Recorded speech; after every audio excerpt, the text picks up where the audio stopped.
Hello and welcome back to Trace Memory. I'm your host Serahbear, and let's get started.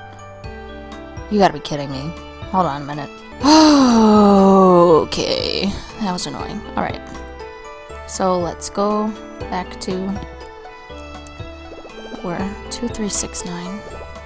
Yes. I know how worried you were. I'm happy that you found her. You're telling me? But Jessica couldn't see you either, Dee. You're right. But... well, I mean, at least you found her.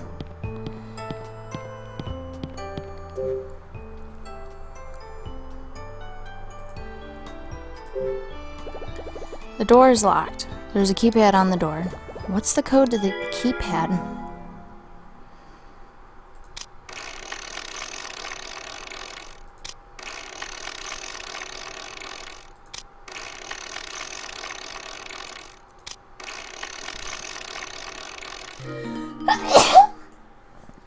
I am never gonna stop sneezing. I got it, I rock. You're the best. You think your father is back here, Ashley? Yes. The laboratory has to be back there somewhere. Come on, Dee, let's go. Oh, right. I better go over all this again. I don't want to forget the important stuff. Quiz time! Quiz now! After solving the mystery of the candelabra in the last hallway, we went into the dining room. In the fireplace we found a research paper on Trace. Yes, a burnt scrap of a paper about Trace was in the fireplace. Who did it, and why would anyone want to destroy the paper? In the old newspaper that I found on the dining table, there was an article about the murder of my mother. After reading, I remembered the night Mom was killed. My reoccurring nightmare is of the night she died. The murder suspect named in the article was... That's right. The newspaper article said that the authorities considered Dad a suspect. What happened when I was 3? Who is that person in my dreams? My mind reeled as I walked deeper into the mansion. And finally in the lounge is where I met my father. Dad. I asked my dad about the things that were written in the article. I asked him who murdered Mom. He said he didn't kill Sioka. Right, Dad said that he didn't commit the murder. He said that when Mom died, he felt as though a part of him died too. After hearing his story, I started feeling very sad. Then Dad heard something outside and left me alone again. After waiting for Dad for a while, I went off looking for him. I headed to the back of the mansion. The doors between the kitchen and the storage room were tied shut. What did I use to open the door to the storage room? A painting of the bay. No, a rusty knife. Right, I used the rusty knife to cut the rope on the storage door. I found Jessica inside the storage room. Though Jessica was out of sorts and exhausted, she was fine. I was relieved to find her. Who abducted Jessica? It was... Right. The one who attacked Jessica was Bill Edward. Bill is in the mansion. I have to hurry and tell Dad he's in danger. Okay. I think I'll remember now. Chapter 5. Retrace Steps. Ooh, what interesting music.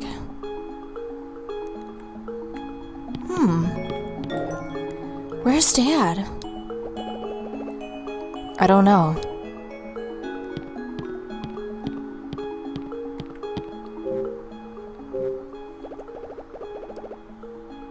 The door is locked.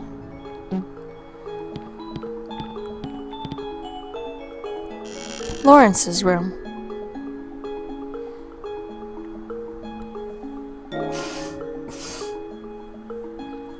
Dad?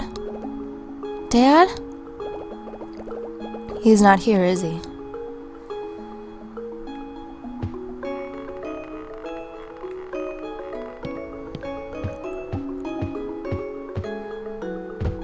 Oh, I hear something. Yes, I do too. Where is it coming from? There's a painting on the wall. There's a white leather sofa. I've always wanted a canopy bed. There's a painting on the wall, so there's nothing from the painting? What's this? There's a small shelf.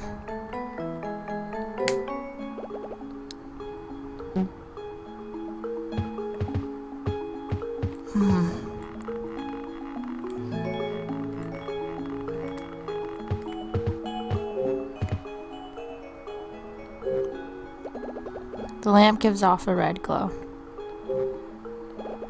There's a painting on the wall.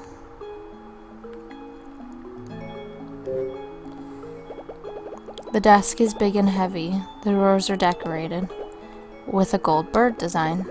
The drawer is locked.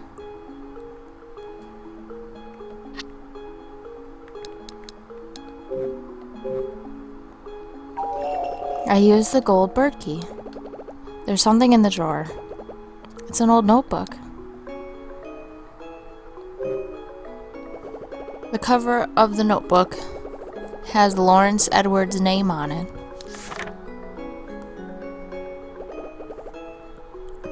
May 1948.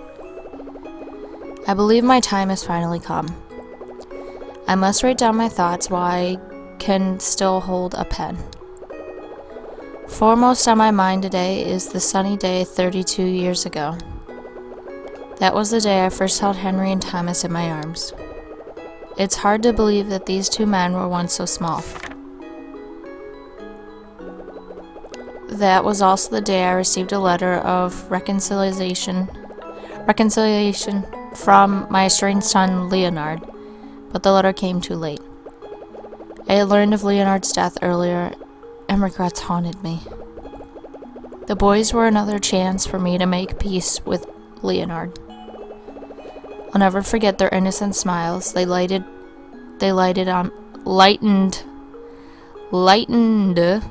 my life, my heart. Oh my God, what? That day I decided to raise them on my own.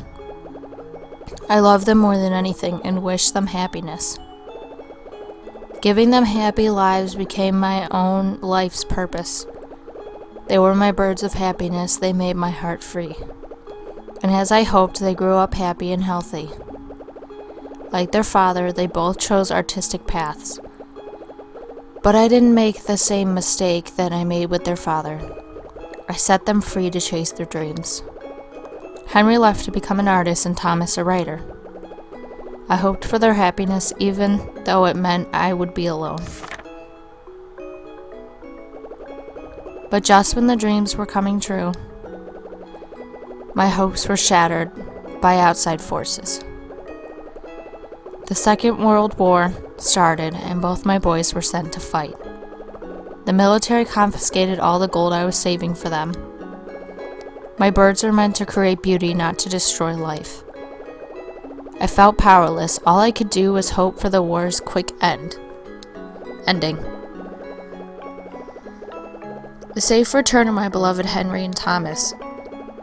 It was almost so. When the war finally ended, they returned to me. But my birds were hurt, and they had lost their wings.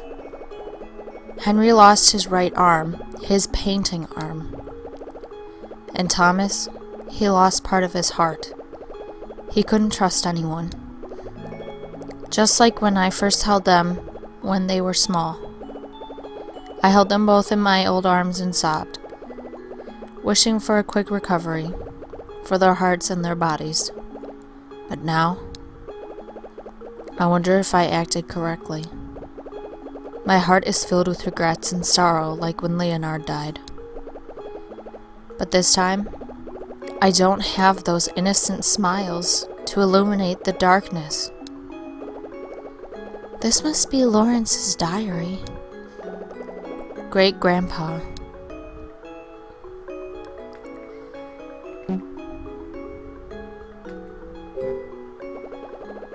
The drawer is empty.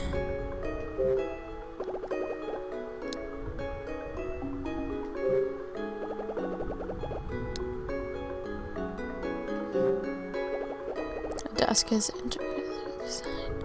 Okay.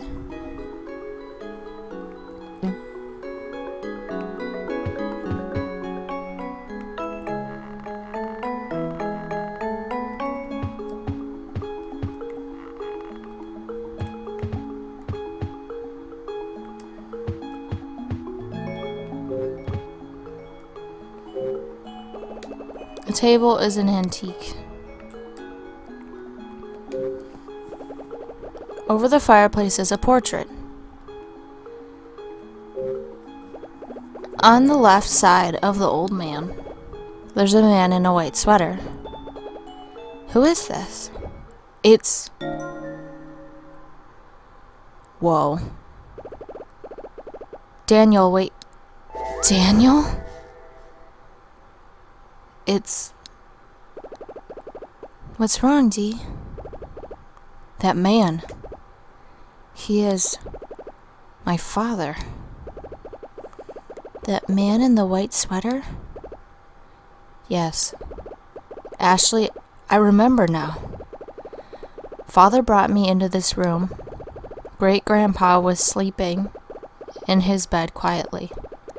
When we walked up to him, he slowly opened his eyes and looked at us. He smiled at us, but it was a sad smile. Father held his hand tight and started to cry. That was the first time I had ever seen him cry. Oh, Dee, his name is Daniel? When he read that quote and it said Daniel, I don't know why, but like a shiver just like went up my spine, like a whoa shiver, not like a ugh, like not like a creeped out one, like a whoa. In the center of the portrait, an old man sits holding a cane. Oh my god. I wonder who he is. Oh, that's... Goodbye, my beloved birds. That's what he said. That's my great-grandpa. And this man? On the right side of the old man, there's a man in a black sweater. How about him? Do you know him? That's... Ooh. Daniel, did you see anything? No! That's... the man in the black sweater. Spit it out. It's Uncle Henry.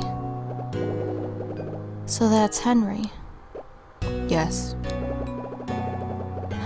Oh my god, I can... I'm sorry. If you guys look at the bottom screen and you look at...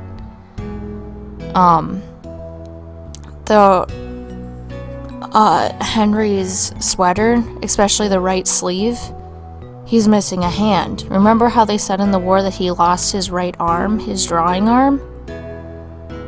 Whoa. I never noticed the detail that they had in this. I'm remembering now. Good.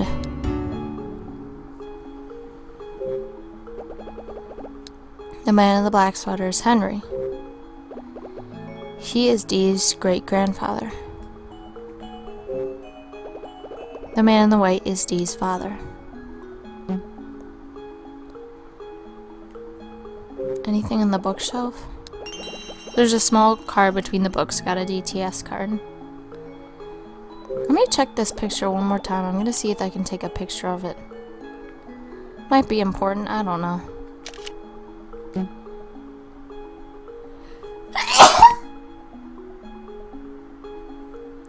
On that note, though, I'm gonna end things, and we'll check that DTS card out next time. Thanks for watching. I hope you watch one of my videos in the future. Thanks for stopping by.